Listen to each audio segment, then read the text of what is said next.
Bienvenue sur ma chaîne pour cette première vidéo. Aujourd'hui, je vais vous parler d'apocalypse et de survivalisme.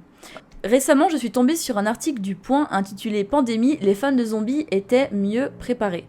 Donc en lisant l'article, j'apprends qu'une étude a été publiée en janvier 2021 par la revue Personality and Individual Differences et qu'ensuite elle a été relayée par Slate. Coltan Scrivener, qui est l'un des chercheurs ayant participé à l'étude, et qui est aussi un psychologue spécialisé dans l'étude de l'horreur, explique que les fans de films d'horreur, notamment de films de zombies, étaient mieux préparés à la crise sanitaire parce qu'ils avaient l'impression de savoir quoi acheter pour pallier à la crise, mais aussi qu'ils utilisaient des techniques de régulation des émotions. Donc cet article m'a donné envie de m'intéresser aux récits apocalyptiques et aussi à l'ampleur qu'a pris la mouvance survivaliste ces dernières années. Donc pour tout ce qui est séries post-apocalyptiques comme The Walking Dead, mais aussi tous les films apocalyptiques comme le jour d'après, I Am a Legend, Le Dernier Fils de l'Homme, que je recommande d'ailleurs. Alors excusez mon interruption, mais le nom du film c'est Le Fils de l'Homme, et non pas Le Dernier Fils de l'Homme. Mais il y a aussi des tas et des tas de livres dystopiques, parmi eux deux de mes favoris, 1984 de George Orwell et Le Meilleur des Mondes d'Aldous Huxley.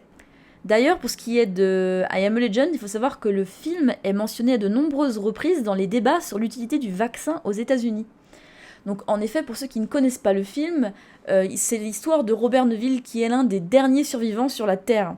Et il est l'un des derniers survivants sur la Terre car tout le monde a été transformé en zombie suite à l'inoculation d'un vaccin qui était censé être un remède miracle contre le cancer.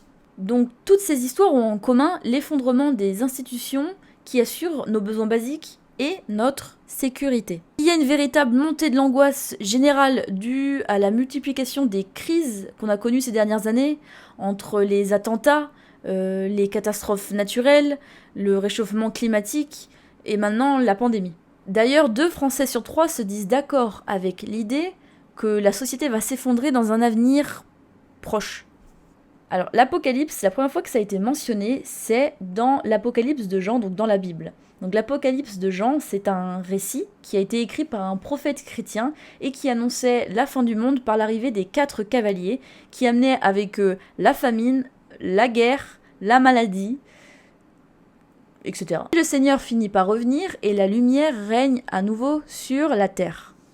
L'histoire du judaïsme a lui aussi été marquée par des récits apocalyptiques comme au XVIIe siècle avec Sabbatai Tzvi qui va s'autoproclamer nouveau messie et qui va annoncer la fin du monde et le retour de Satan en 1666. Dans les milieux islamistes extrémistes, il existe aussi une prophétie dont Daesh abreuve ses soldats en expliquant que la bataille finale contre les forces du mal aura lieu à Dabik, donc qui est un petit village somme toute complètement banal, au nord de la Syrie. C'est pas du tout un endroit stratégique, mais dans la prophétie, c'est le lieu où les soldats de Daesh devront se battre avec l'Antéchrist. Les récits religieux ne sont pas les seuls récits où on retrouve la mention de l'Apocalypse, bien au contraire. Karl Marx prévoyait l'effondrement du capitalisme avant l'avènement du communisme. Pour lui, le capitalisme était le dernier stade de l'histoire. Et le capitalisme allait s'autodétruire de l'intérieur par le biais de guerres de révolte et de guerres des classes. Après, il y eut la Seconde Guerre mondiale, et lorsqu'elle fut terminée, ce fut le temps de la reconstruction. Donc il y a une nouvelle croissance qui est apparue, on assista même à un baby-boom. Donc c'était une période pleine d'espoir qui aurait pu laisser place à un espèce d'optimisme généralisé, mais non, parce que en fait, dans les années 50, une nouvelle menace arrivait, c'est la guerre froide. Donc les États-Unis et l'URSS passent très très près de déclencher une 3e guerre mondiale, et ça aurait été une guerre extrêmement destructrice parce que il y avait la bombe atomique, donc le monde entier aurait pu ressembler à Hiroshima. Heureusement, ça nous est pas arrivé. C'est d'ailleurs à ce moment-là que le survivalisme va vraiment prendre forme, même si le survivalisme prend racine dans l'hébertisme. L'hébertisme provient du nom d'un officier de marine français, Georges Hébert. Donc en 1902, Georges Hébert va participer au sauvetage de 700 personnes pendant l'éruption du volcan de la montagne Pelée en Martinique.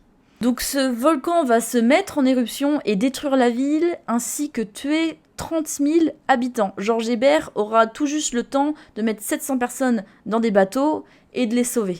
Georges Hébert sera marqué par cet événement et il va passer le reste de sa vie à étudier les qualités morales et physiques qui permettent à un individu de survivre face à une menace. Selon lui, la société pacifique rendrait les individus mous et ils ne seraient plus en mesure de réagir face à une menace ou à un danger. Mais c'est véritablement pendant la guerre froide que le survivalisme va prendre forme à cause de la menace imminente d'une bombe atomique. Puis le mouvement va évoluer au gré des peurs et des angoisses. En 1968, le biologiste américain Paul Ehrlich va publier La bombe P, qui est en fait un récit qui parle d'une bombe démographique qui va provoquer une famine à l'échelle mondiale. On est aujourd'hui en 2021 et bien qu'il y ait de la famine dans certains pays du monde pour des raisons diverses, il y a aussi des pays où l'obésité est un fléau. Donc jusqu'ici, tous les récits apocalyptiques ont toujours échoué. Le survivalisme sera à nouveau alimenté par le très fantasmé passage à l'année 2000, qui laissait supposer que le passage de l'année 1999 à l'année 2000 allait engendrer de très très gros problèmes sur les ordinateurs qui n'étaient pas conçus pour passer à l'année 2000.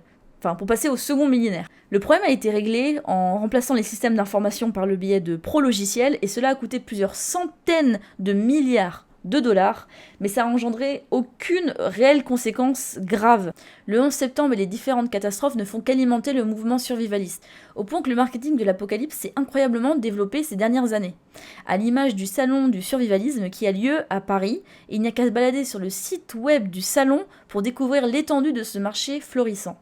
Plus de 220 marques y sont représentées, 20 000 visiteurs se déplacent, il existe des dizaines de conférences et de stages de survie qui y sont proposés. Suite à la propension qu'a pris le mouvement survivaliste, on assiste à de nombreuses dérives et certaines radicalisations inquiètes. Frédéric Limolle a tué 3 gendarmes quelques jours avant Noël 2020 dans le Puy-de-Dôme. Il était surarmé. Ensuite, il y a eu Valentin Marconne, qui a assassiné son patron et un ex-collègue, et il est venu sur son lieu de travail vêtu d'un gilet pare-balles. Puis il y a eu Thierry Dupin, un ex-militaire surarmé, surentraîné, qui s'est retranché dans la forêt suite à l'agression de sa compagne. Mathieu Burgalassi, qui est auteur du livre La peur de la haine, enquête chez les survivalistes, a écrit « Les survivalistes considèrent que l'instinct animal va prendre le dessus et qu'il faut se préparer à des situations violentes. Dans cette logique de protection, ils acquièrent eux-mêmes des connaissances sur la violence et tombent dans un engrenage. Puis il y a eu une affaire dont je suis sûre que vous avez tous entendu parler, c'est l'enlèvement de la petite Mia, qui a été enlevée en avril dernier par 5 hommes à la demande de sa mère. Sa mère n'avait plus le droit de voir Mia seule depuis 4 mois. Donc cette femme désirait vivre en marge de la société et elle a pris contact avec 5 hommes et elle leur a demandé d'enlever sa fille pour elle. Ces 5 hommes ont été arrêtés et ils ont reconnu les faits. Tous ces hommes sont apparentés à la mouvance survivaliste. Rémi Daillet-Widmann est soupçonné d'avoir joué un rôle central dans l'enlèvement de Mia. Rémi Daillet-Widmann, c'est un homme au parcours atypique qui mérite d'être relevé. Donc en fait, c'était un ancien président du MoDem de la Haute-Garonne, et il fut d'ailleurs écarté du MoDem parce qu'il a enregistré François Bayrou à son insu. Puis il s'est exilé en Malaisie, d'où il prône le retrait des enfants de l'école, car on y enseignerait la pornographie. Mais il appelle aussi au renversement du gouvernement dans un programme où il dit vouloir détruire la 5G, arrêter les chemtrails. Donc les chemtrails, ce sont ces traînées blanchâtres qui sont créées par le passage des avions et qui sont composées, selon les théories conspirationnistes, de produits chimiques répandus pour des raisons inconnues par des espèces d'agences gouvernementales. Je précise qu'il s'agit d'une théorie qui a été réfutée par la communauté scientifique.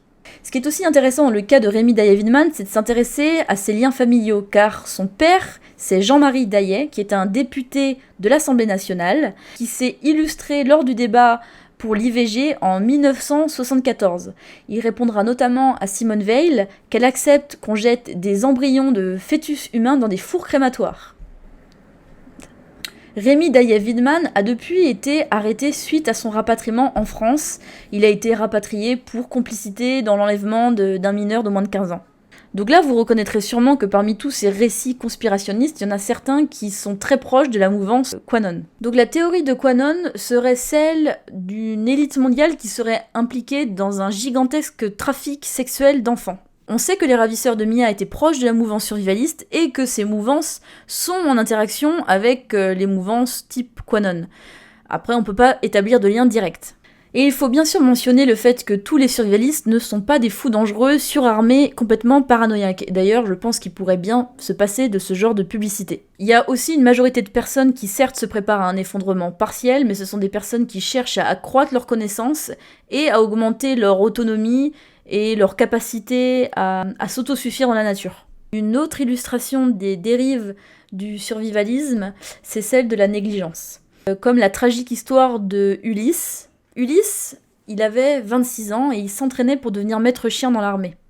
Il va participer à un stage de survivalisme en août 2020 avec 11 autres participants dans un bois, le bois de Carvignac dans le Morbihan. Malheureusement, suite à ce stage, Ulysse va mourir. Et à l'origine de son tragique décès, une méprise, somme toute assez courante, celle d'avoir confondu la plante de la carotte sauvage qui est comestible et celle de l'Eunanthe safranée qui est de la même famille que la grande ciguë et qui est une plante extrêmement toxique. La grande ciguë, c'est une plante qui a servi depuis l'Antiquité à de nombreux empoisonnements et à des condamnations à mort. Comme Socrate en 399 avant Jésus-Christ, qui sera condamné à boire un mélange de plantes qui contenait de la grande ciguë. Socrate a été condamné par les juges car il était accusé de nier les dieux et de corrompre la jeunesse. La grande ciguë peut tuer de manière rapide et même à faible dose.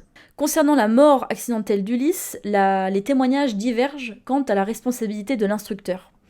Parce qu'en fait, on ne sait pas aujourd'hui si c'est l'instructeur qui a indiqué à Ulysse que cette plante pouvait être mangée, ou s'il s'agit d'une erreur d'Ulysse qui a pris seule l'initiative de la manger. La famille d'Ulysse milite aujourd'hui pour un meilleur encadrement de ses stages de survie. Donc on voit bien le problème que peut engendrer la mouvance survivaliste, c'est-à-dire que même si c'est un côté pratique qui permette d'accroître ses connaissances sur la nature, aussi de savoir se préparer en cas de coup dur, apprendre l'autosuffisance, mais c'est aussi un état d'esprit qui plonge un individu dans un état d'alerte un peu constante et qui lui apprend que le danger est partout.